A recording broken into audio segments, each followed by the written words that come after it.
Perkenalkan, nama saya Alivia Salma Nabila, NPM 190310101191 dari Paralel E.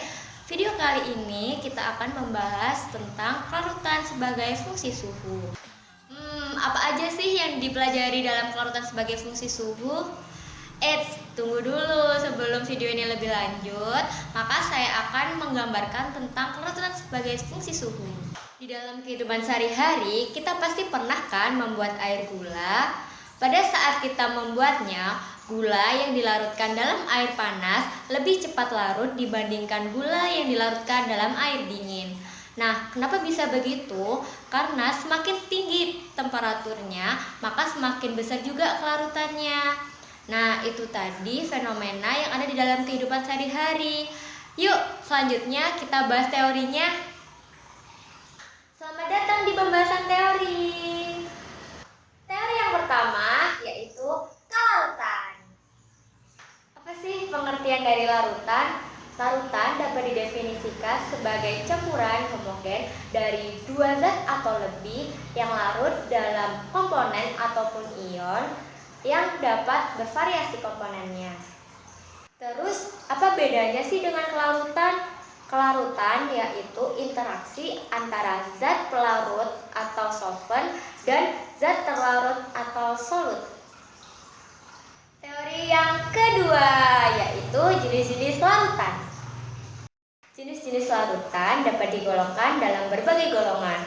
Golongan yang pertama yaitu golongan dalam kemampuan menghantarkan listrik. Dalam golongan ini dapat dibagi menjadi dua, yaitu elektrolit dan non-elektrolit. Nah, pengertian dari larutan elektrolit yaitu larutan yang dapat menghantarkan listrik. Kalau larutan non-elektrolit yaitu larutan yang tidak dapat menghantarkan listrik. Larutan elektrolit sendiri dapat dibagi menjadi dua, yaitu larutan elektrolit kuat dan larutan elektrolit lemah. Golongan kedua yaitu berdasarkan tingkat kejenuhannya. Di sini dapat dibagi menjadi tiga, yaitu larutan jenuh, larutan tak jenuh, dan larutan sangat jenuh. Larutan jenuh yaitu larutan yang partikel-partikelnya tepat habis bereaksi dengan pereaksinya. Larutan jenuh ini dapat terjadi apabila konsentrasi ion sama dengan hasil kali kelarutan atau KSP. Sedangkan larutan tak jenuh yaitu larutan yang partikel-partikelnya tidak tepat habis bereaksi dengan pereaksinya. Larutan tak jenuh ini terjadi apabila konsentrasi ion kurang dari larutan hasil kali kelarutan.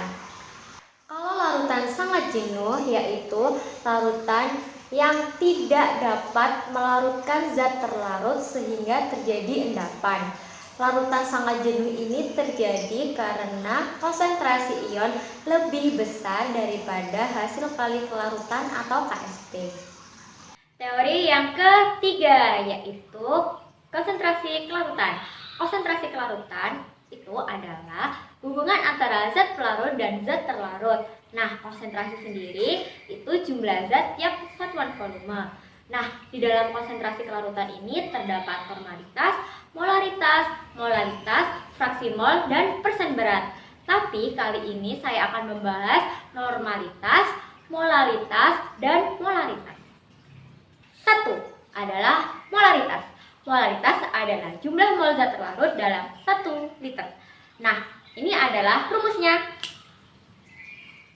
Nah, di mana N adalah mol, V adalah volume, dan M adalah molaritas. 2. Normalitas.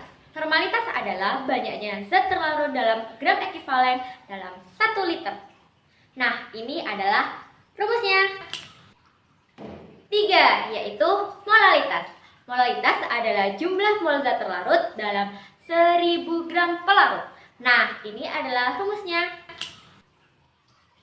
Teori yang keempat yaitu panas pelarutan. Panas pelarutan dapat didefinisikan sebagai perubahan entalpi yang terjadi bila dua zat atau lebih zat pelarut dalam keadaan standar dicampur pada keadaan temperatur dan tekanan yang tetap.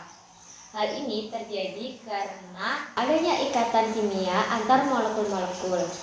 Nah, panas pelarutan ini dibedakan menjadi dua, yaitu panas pelarutan integral dan panas pelarutan diferensial. Apa sih pengertian dari panas pelarutan integral? Panas pelarutan integral dapat didefinisikan sebagai perubahan entalpi jika 1 mol zat dilarutkan dalam N mol pelarut. Sedangkan panas pelarutan diferensial adalah perubahan entalpi jika penambahan 1 mol zat terlarut ke dalam pelarutan tak terhingga sehingga konsentrasi larutannya tidak berubah jika ditambahkan dengan 1 mol zat terlarut. Teori yang kelima yaitu reaksi eksoterm dan endoterm. Yang pertama yaitu reaksi eksoterm. Reaksi eksoterm adalah pelepasan kalor dari sistem ke lingkungan sehingga suhu pada lingkungan bertambah. Pada reaksi eksoterm ini, reaksi yang mengalami pelepasan kalor akan mengalami perubahan energi, di mana energi sebelum reaksi akan lebih besar daripada energi setelah reaksi. Dengan demikian, perubahan entalpi akan bernilai negatif. Yang termasuk reaksi eksoterm yaitu pembakaran, proses pengembunan, proses pengkristalan, dan proses pembekuan. Selanjutnya yaitu reaksi endoterm. Reaksi endoterm adalah reaksi penyerapan kalor dari lingkungan ke sistem sehingga suhu lingkungan berkurang. Pada reaksi endoterm, reaksi yang mengalami penerimaan kalor akan mengalami kenaikan energi, sehingga energi sebelum reaksi akan lebih kecil dibandingkan reaksi setelah reaksi. Dengan demikian, perubahan entalpi bernilai positif. Contohnya yaitu proses fotosintesis, proses penyubliman, dan proses penguapan. Selanjutnya yaitu teori ke-6. Hore! Ini adalah teori terakhir kita, yaitu faktor-faktor yang mempengaruhi kelarutan. Faktor-faktor yang mempengaruhi kelarutan ada 4, yaitu yang pertama temperatur, yang kedua konsentrasi, yang ketiga sifat pelarut, dan yang keempat adalah pengaruh pH. Untuk zat padat, umumnya larut pada suhu yang dinaikkan.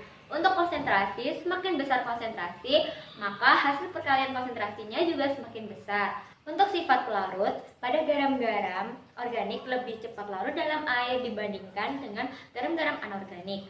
Untuk pengaruh pH, larutan dari garam-garam asam lemah akan mudah bergantung pada larutannya. Contohnya, asam oksalat dilarutkan di dalam air akan melepaskan ion H+.